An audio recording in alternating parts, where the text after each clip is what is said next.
Welcome into another edition of Varsity Voice presented by SFBN here on a Tuesday night. I'm your host, Ari Bluestein, and it's a Tuesday night, so that means we go over the bridge to look at South Jersey football. So we'll talk to you about that, and we'll make some predictions. I've been pretty good with those, so we'll end the show with that. Plus, a very special feature on one of the top girls volleyball teams in the entire state of Pennsylvania. That's all next on Varsity Voice presented by SFBN.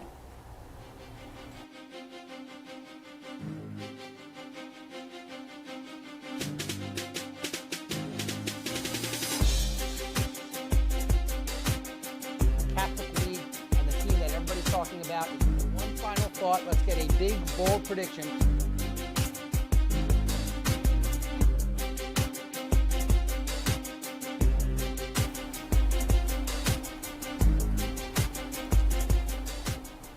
Welcome in again to another edition of Varsity Voice presented by SFBN. I'm your host, Ari Bluestein, and SFBN covered last year. Great game. It was at Camden Catholic. This time at Shawnee, and man, it looked like it was going to be a Shawnee victory for a long time, but the Irish came back for the victory. Yeah, Shawnee held a 21-3 lead, Ari, early in the fourth quarter. First play of the fourth quarter, they went up 18, and didn't look good for Camden Catholic, but they used an up-tempo offense. A lot of speed, a lot of pace. Went down and scored in less than 2 minutes, got the ball back. Went down and scored in less than 2 minutes, got the ball back. And 22 points in the fourth quarter, 200 yards of offense. The Fighting Irish are still undefeated.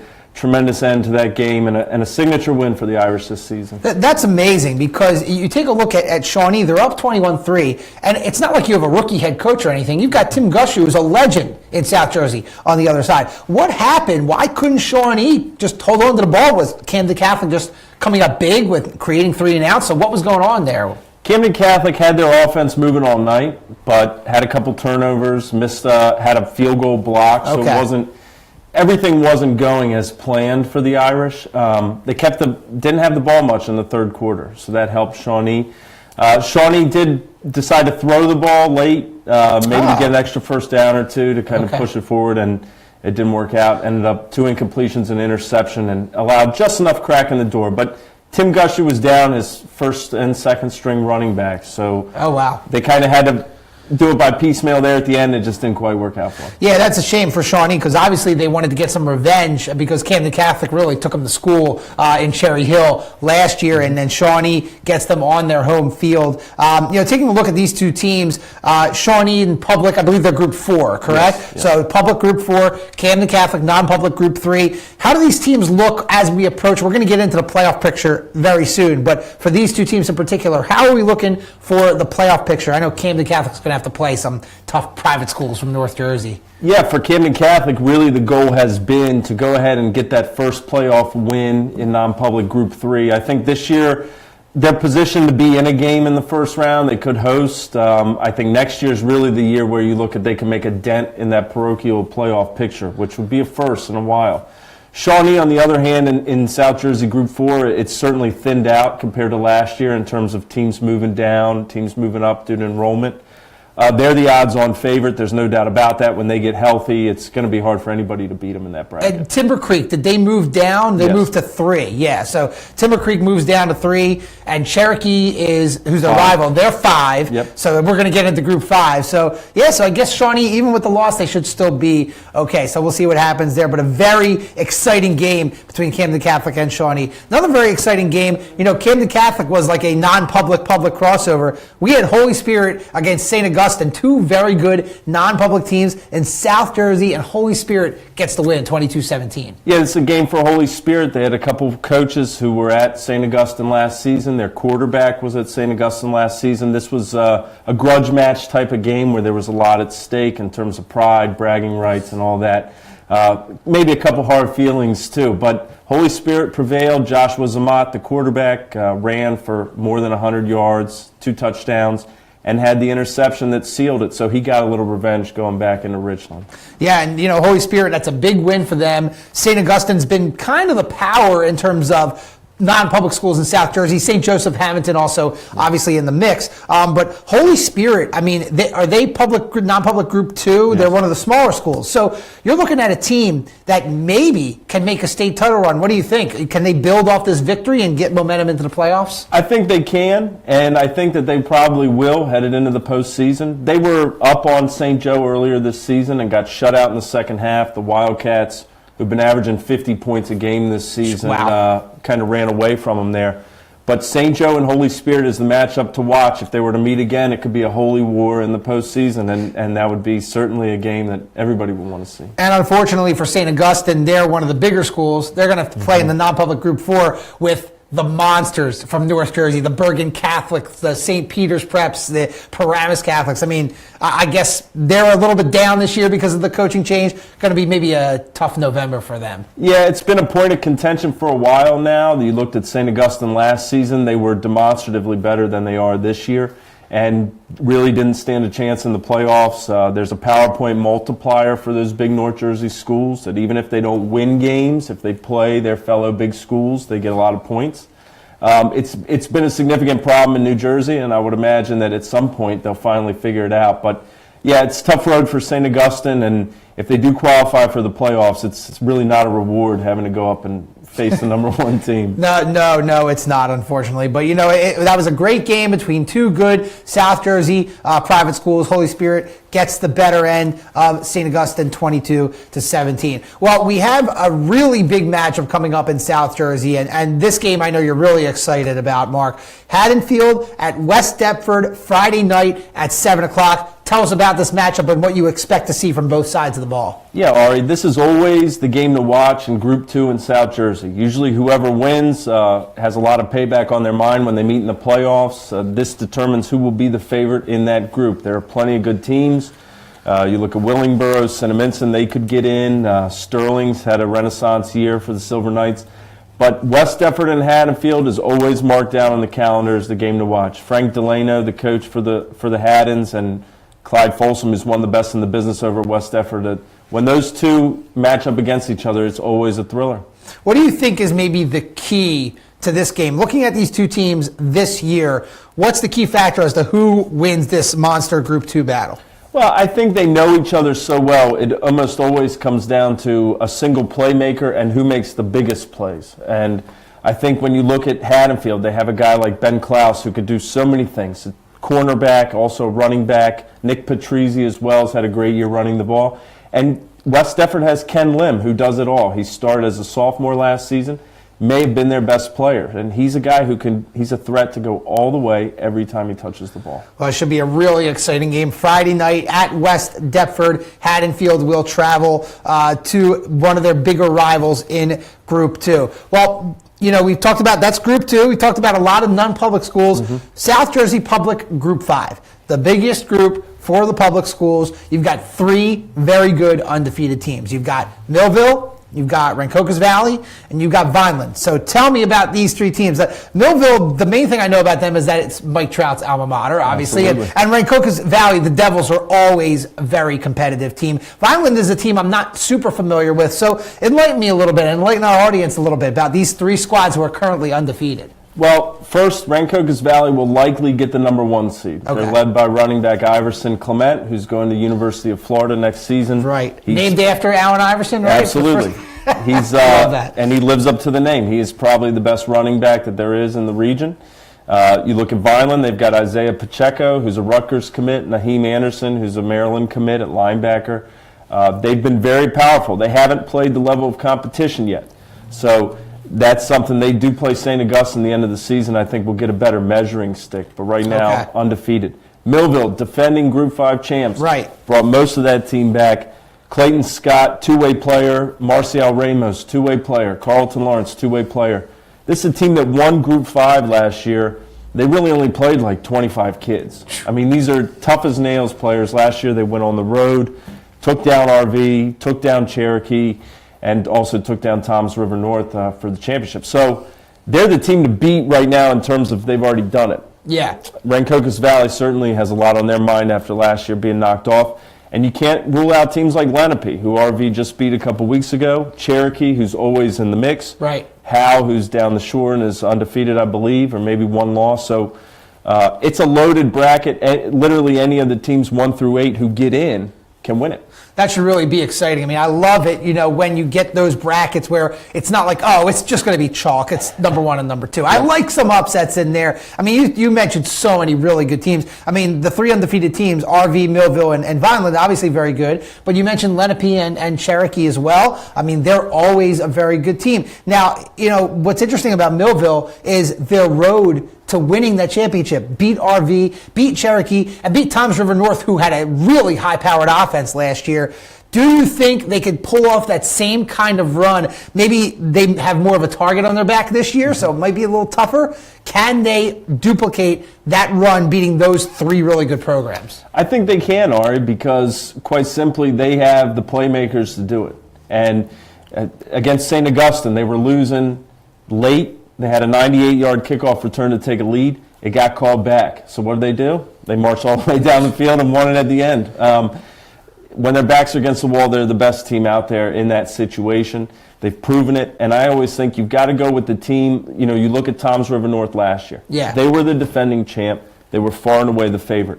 This year, that's Millville's role. Now, I don't think it matters to them whether they're an underdog or not. They got tough kids, great coach in Dennis Thomas.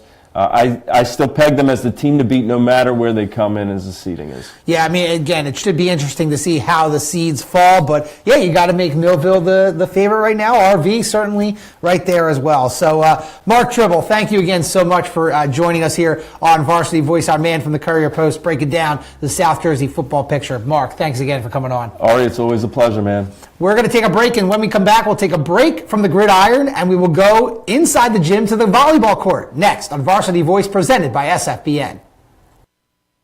Hi, I'm Tommy Green, former pitcher for the Philadelphia Phillies. When I was in high school, it was very important to me to show scouts what I could do. My friends at Payroll Service Solutions are huge supporters of high school sports and the Sports Fan Base Network. If you're a small to medium-sized business in need of a payroll company, contact Payroll Service Solutions. Not only will they take care of you, they will continue to support the community. For more information, contact Payroll Service Solutions at 215-624-0922 or 866-PAY-EASY.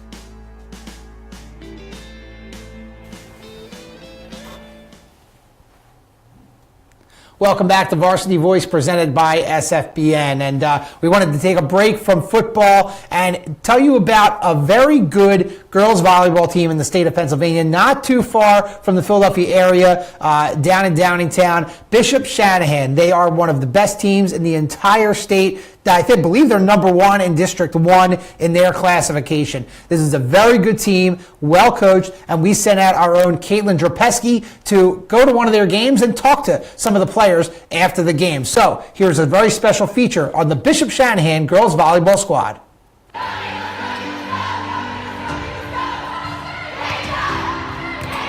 Being a junior on this team with this caliber is a great opportunity. I feel like the seniors on this team make it feel like you're not even an underclassman. Like, they don't act like they're like the bosses of the team. Like, they just bring you in and like they really use that circle of influence, and they treat everyone equally, I think.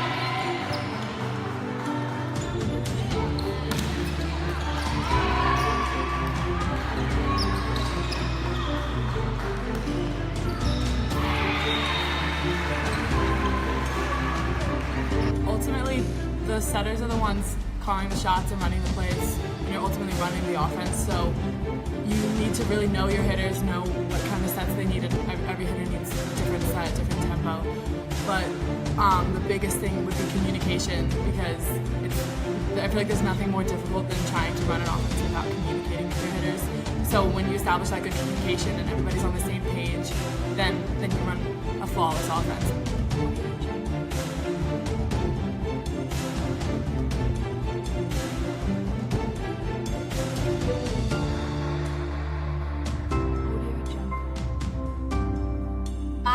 approach when I see a big hitter on the other side of the net is to know their tendencies, just to know what you have to do, and be confident knowing that you can get the ball to dominate the opponent and shut down the big hitter.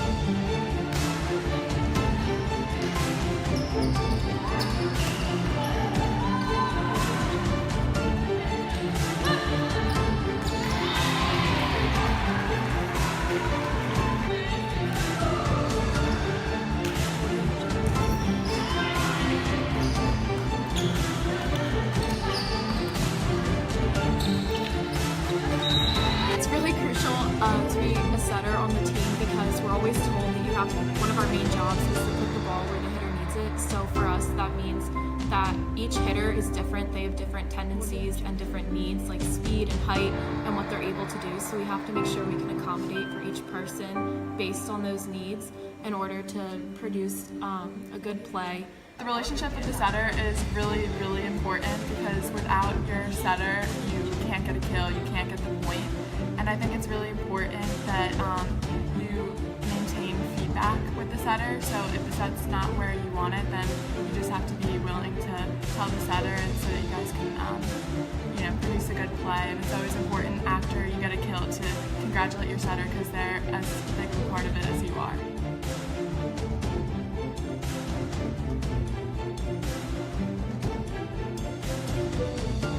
Well, we've been battling a bunch of injuries so far this year, so I'm really proud on how everyone's really pulled together as a team, and we've been able to fill in those injuries and still stay at the level that we expected to be at.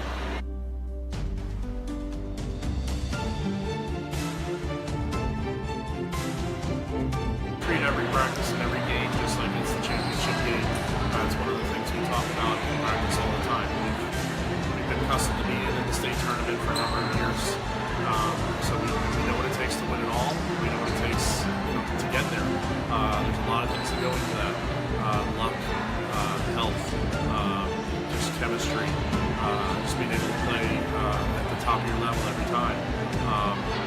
Some of those are out of our control. Some of them are in our control.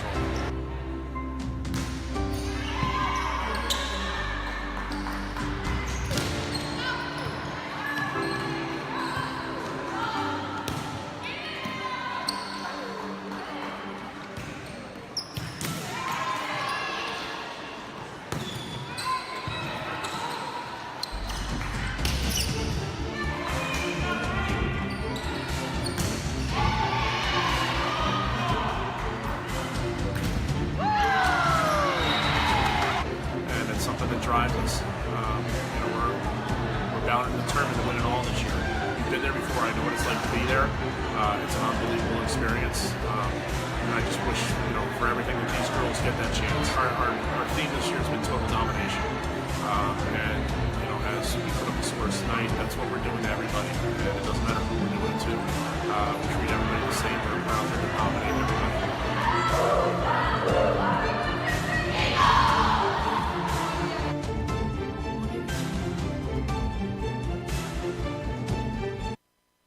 Pennsylvania is a big state, and there's great high school football action happening each week to discuss. Let's deep, got a man, touchdown! Join me, Richie Bleiweiss, and my fellow analysts, Corey Sharp and Mike Palmer, on In the Trenches on the Sports Fan Base Network. In the Trenches, the only show dedicated to all 12 PIAA districts in Pennsylvania, coming to you every Monday live on Facebook.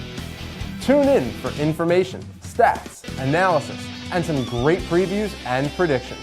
Be sure to submit questions and comments using hashtag #InTheTrenches or comment live during the show. So be sure to watch In the Trenches on the SFBN for all you need to know about high school football in the Keystone State. I'm Richie Bleiweiss, reminding you, stay classy and be good to each other.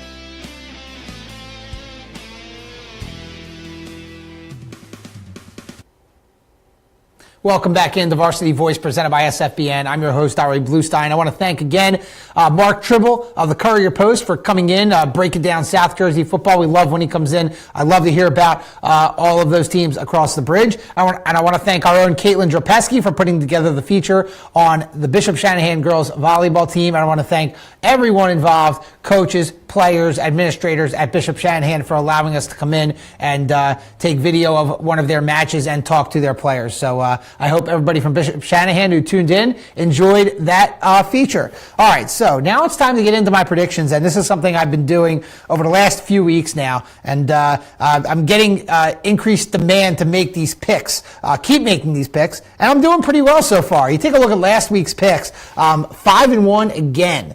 Third week in a row that I'm 5-1, so I'm 15-3 overall. Upper Moreland, Springfield Delco, CB South, Downingtown East and Malvern Prep were all correct. Shawnee was the only game I got wrong. And as we just learned with Mark Trible, if you hadn't learned before, Shawnee was up 21-3 heading into the fourth quarter and lost 25-21. And, I gave Shawnee the victory at home, but unfortunately for them, Camden Catholic came back and got the win. So kudos to the Irish and head coach Nick Strom for pulling that out. So let's get into this week's games. And we'll start in South Jersey with Mark Trible's game of the week. Haddonfield at West Deptford Friday night at 7 o'clock. This is a really big time Group 2 matchup, and anytime these two teams get together, it is an absolute battle. I'm going with West Deptford. West Deptford is at home. I'm going to say that they hold true on the home field advantage. It's going to be a close game. I'm going to say West Deptford wins by less than 5 points. This is going to be a really close game. Would not be surprised if Haddonfield pulls it out, but I'm going with West Deptford at home. Let's go to the Chessmont. Coatesville at Downingtown East. Now, last week, Downingtown East defeated Unionville, and I think Unionville gave the Cougars a better game than we expected. Downingtown East is home again this week against a very tough Coatesville team, and I'm going to pick the Red Raiders of Coatesville to win this one on the road. Matt Ortega, great coach, and he's got Ricky Ortega, his son, playing quarterback. They've got the third and youngest young brother, just way too much talent. And Downingtown East, Unionville, I give them a lot of credit, but I thought Downingtown East would win by 1 or 2 touchdowns over Unionville, who was a classification lower than them. They did not. So I'm going with Coatesville. I like the way they're playing this year. I don't see them losing this game, even though it is in Downingtown. There will be a lot of Coatesville fans at the game. It really should be pretty even. So I'm going with Coatesville to win that Chessmont showdown. In Suburban 1, CB South at Penridge Friday night at 7 o'clock. CB South, I picked them correctly to win over CB West. They won by the skin of their teeth, 21-20 last Friday night. What a game. In this game, though, I'm picking the Rams of Penridge. They are going to win this game. They are very good. They are currently number 7 in the District 1 6A rankings. This is a Penridge team that gave North Penn a real run for their money, and I think if the chips fall the right places, I think Penridge could make a run to the District 1 championship game. I'm going to say Penridge wins this one. Really nice matchup out here with Springfield Delco and Garnet Valley. I believe this is the Central League. Springfield Delco, Garnet Valley. Garnet Valley, the defending District 1 runners-up. Really good team. They run the triple option. They'll run it down your throat. Springfield Delco, the Cougars, having a really good season as well. Coming off a really good road win at Marple Newtown. Really destroyed Marple Newtown, in fact. I thought that game would be a little closer. I did pick Springfield Delco to win that game, but I'm not picking them to win this week. I think the Jaguars of Garnet Valley will hold true, hold home field advantage. They are really looking strong, building off of that really nice run they had last year in District 1. And then right now, I believe they are number 1 in the District 1 6A rankings. And last year, they were number 10, I believe. And, they made a nice run. So I think they look pretty good. I'm going to go with the Jags of Garnet Valley in this one. All right, let's bring it back to Philly now. Interact matchup. Malvern Prep at Episcopal Academy. So Malvern Prep gets the win over Penn Charter. Tough game, but they got the win. And it was their first win in their last 5 games because they played some really tough out-of-state That's right, out-of-state teams. So they really were battle-tested for this Interact schedule. Episcopal Academy is at home. They have a really good run game this year, and they're also off to a 1-0 start. They defeated SCH Academy over the weekend. I'm going with Malvern Prep on the road. I think the Friars are definitely the team to beat in the Interact. I think them and Germantown Academy, who were the co-regular season champions last year, certainly the two favorites, especially with GA beating the Haverford School last week. So in this game, I'm going with Malvern Prep to win it on the road at Episcopal. Finally, it's our SFBN Game of the Week. You can watch it on our PCL portal, which you can access through our website, www.thesfbn.com. LaSalle against St. Joseph's Prep, 8 o'clock Friday night, will be played at Widener University. This is not only a matchup between the two teams in the Catholic League, not only a matchup between probably the two best teams in the city and southeastern Pennsylvania. In fact, they are 1 and 2 in the Philadelphia Inquirer Southeastern Top 25, Southeastern PA Top 25 this week. This could be the matchup of the year in the entire state because St. Joe's Prep, I believe, number 2 in the state, number 2, number 3. LaSalle, top 10 as well. This could be the matchup of the year, and this will certainly be a preview of the PCL 6A championship game in November. I'm going to go with St. Joseph's Prep in this one. They are on their quote-unquote home field at Widener. I think overall they probably have more talent. They're pretty young in the trenches, offensive and defensive line, from what I know. LaSalle, really good team. Drew Gordon, the son of legendary head coach Brett Gordon, who was there for a long time, really knows his stuff, really runs a great offense. This could go either way. I'm going with St. Joseph's Prep just on pedigree because the Hawks have won it the last few years, but this is going to be a phenomenal game. And again, you can watch that on our PCL portal on thesfbn.com. So again, my picks for tonight on the 6 games: West Deptford, Coatesville, Penridge, Garden Valley, Malvern Prep, and St. Joseph's Prep. So we'll see how I do. I kind of challenged myself this week because there's a lot of really good games. A lot of these games could really go either way. I'm 15-3, so I'm putting my good record on the line with some really tough games this week. That'll about wrap it up for Varsity Voice, but before we completely wrap it up, we're going to take a time out and tell you what's coming up on the Sports Fan Base Network. We'll be back right after this. Hi, I'm Marty Bystrom, former pitcher for the Philadelphia Phillies. In my experience in Major League Baseball, I know how important it is for high school athletes to gain exposure. My friends at Payroll Service Solutions are huge supporters of high school sports and the Sports Fan Base Network. If you are a small to medium-sized business in need of a payroll company, contact Payroll Service Solutions. Not only will they take care of you, they will continue to support the community. For more information, contact Payroll Service Solutions at 215-624-0922 or 866-PAY-EASY. Hey, you. Who, me? Yes, you. You like pro sports? Yeah. You like college sports? Of course. You like high school sports? I guess. Maybe you just don't know much about them. Hey, voice in the sky. Huh? Where can I go to learn more about Philadelphia area high school athletics? Just watch Varsity Voice every Wednesday on Facebook Live at 7 p.m.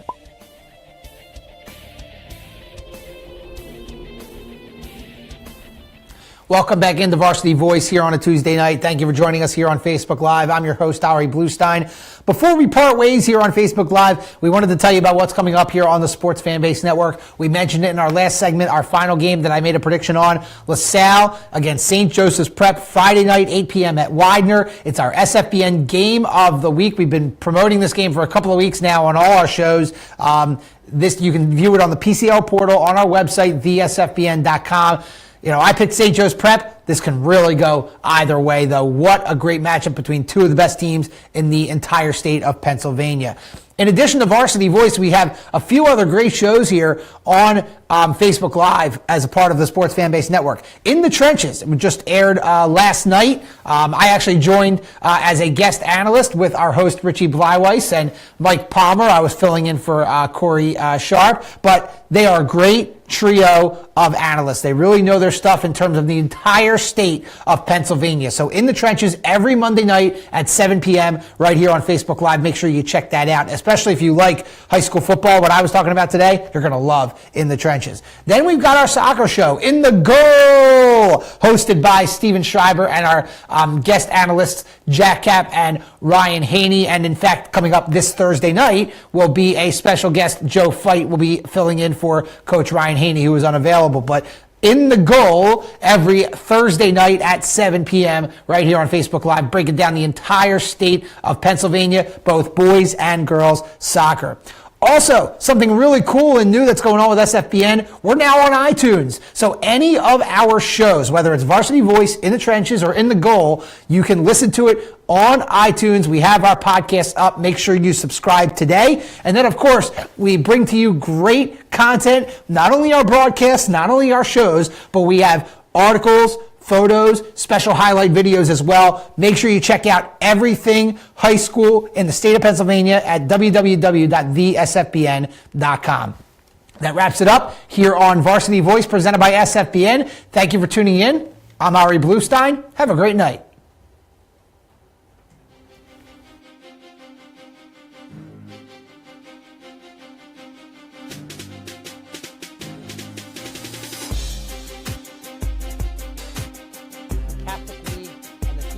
Talking about one final thought. Let's get a big, bold prediction